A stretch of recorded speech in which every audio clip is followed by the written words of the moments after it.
So what's up mga karef? For today's video, a day in my life karef edition daw muna tayo.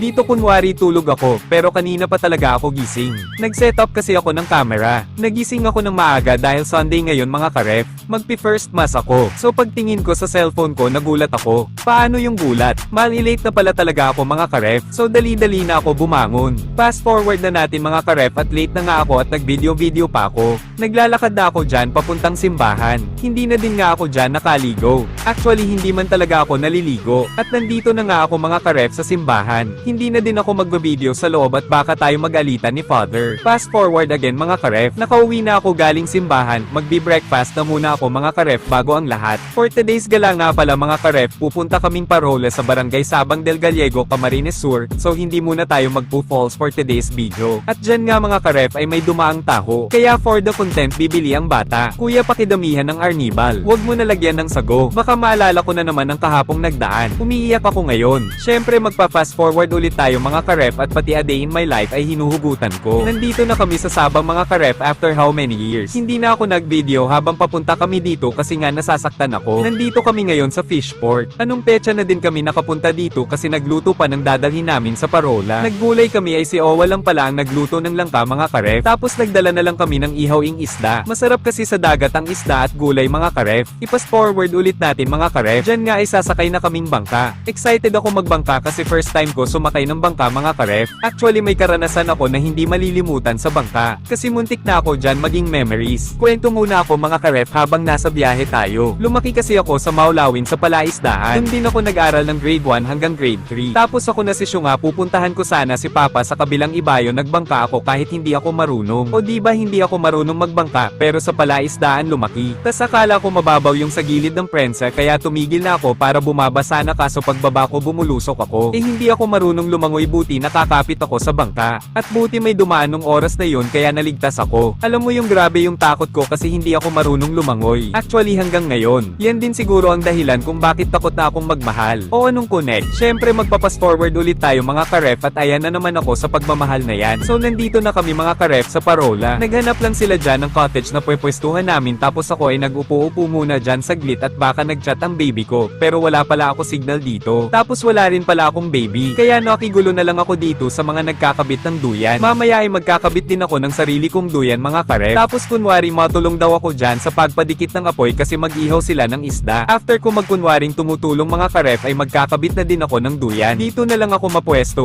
Pero grabe ang hangin mga karef. Parang yung kakilala ko lang. Hirap na hirap tuloy ako maglagay ng duyan. Flex ko na din pala itong suot kong damit mga karef from E&K Youth Clothing. Kung gusto nyo mga karef, message lang kayo sa page na nasa comment section o kay John Kurt Manalili. Ang ganda nitong t-shirt niya mga karef. Support natin si John Kurt mga karef. Salamat. At dyan nga ay hindi pa din ako tapos magkabit ng duyan mga karef. Duyan lang yan ha, inaabot na ako ng siyam-siyam. Paano pa kaya kung minahal niya ako? At dyan nga ay naikabit ko na yung duyan mga karef. Nagduyan-duyan muna ako habang busy sila sa pag-iihaw ng isda para sa aming lunch mga karef. At habang nagduduyan nga ako mga karef, bigla ko naisip, mahirap ba talaga akong mahalin? After ko magduyan-duyan ay tiningnan ko iniihaw nila mga karef. Hindi pa luto kaya naglakad-lakad na muna ako dito sa tabing dagat. Ewan ko lang kung maliligo sila mga karef, kasi ako parang hindi. Kasi parang ang hirap-hirap maging masaya. Fast forward again and again mga karef, sa halip na magparahugot ako nag-asikaso na lang ako dyan ng sasawsawan namin nung inihaw. Para naman kahit papaano makalimot ako. After ko gumawa ng sawsawan kakain na ako mga karef at baka dala lang ito ng gutom kaya nagpaparahugot na naman ako. Ginangang malilit na isda at langka ni Owa ang ulam ko mga karef. Dito na din ako kakain sa may dagat, gusto ko kasi mapag-isa. Kain po tayo mga karef. After kumain mga karef naglakad-lakad muna ako. Sayang nga at hindi bukas yung parola. Sarap sana umadyo mga karef. Matagal-tagal din ako hindi nakapagdagat at lagi ako nasa falls mga karef. Tapos nasasaktan pa ako. After ko mag-emote-emote bumalik na ulit ako mga karef. Tapos pagbalik ko binubuksan na ni Kenneth itong gate. Pwede na daw umadyo sabi ni ate. At dyan nga ay masaya ang bata at makakaadyo daw. Kala mo talaga hindi pa nakakaadyo dito. At dyan nga ay aadyo na kami pero yung isa dyan bumaba agad at nalulula daw. At nandito na kami sa taas mga karef kahit nakakahiya tranquilo ang pag-adyo. Ang sarap ng hangin dito tapos kitang-kita dito yung karagatan. Sana lang talaga nakikita din niya ang halaga ko. Nagpahangin lang kami dito tapos kwentuhan kunwari. Tapos bumaba na din kami at si ate ay maalis na daw. Lalak na ulit yung gate mga karef. Tapos pagbaba namin ay nagluluto na si Owa ng pansit bato na may bihon. Namiss ko itong pansit bato mga karef. Tagal na namin hindi nakakapag food trip nito. Dati kasi lagi yan ang niluluto namin pag nagdi-nature trip kami mga karef. Tapos ayan luto na mga karef. Kakain na kami tapos inakit ko si Yuwa dito sa may hagdan para dito na lang kami kumain. Ang sarap ng pansit bato mga karef. Kasing sarap niya. After ko kumain mga karef ay nag-upo-upo ulit ako dito sa tabing dagat. Iniisip ko dyan mga karef, bakit ang bike napiprino? Ang cellphone na lolobat? Bakit ang puso hindi napipigilan? Kim Chu Yarn. So dahil 5:30 na mga karef, ay uuwi na daw kami. Sayang nga lang at walang sunset, kasi hindi mo din maintindihan ng panahon dito mga karef. Uulan iinit,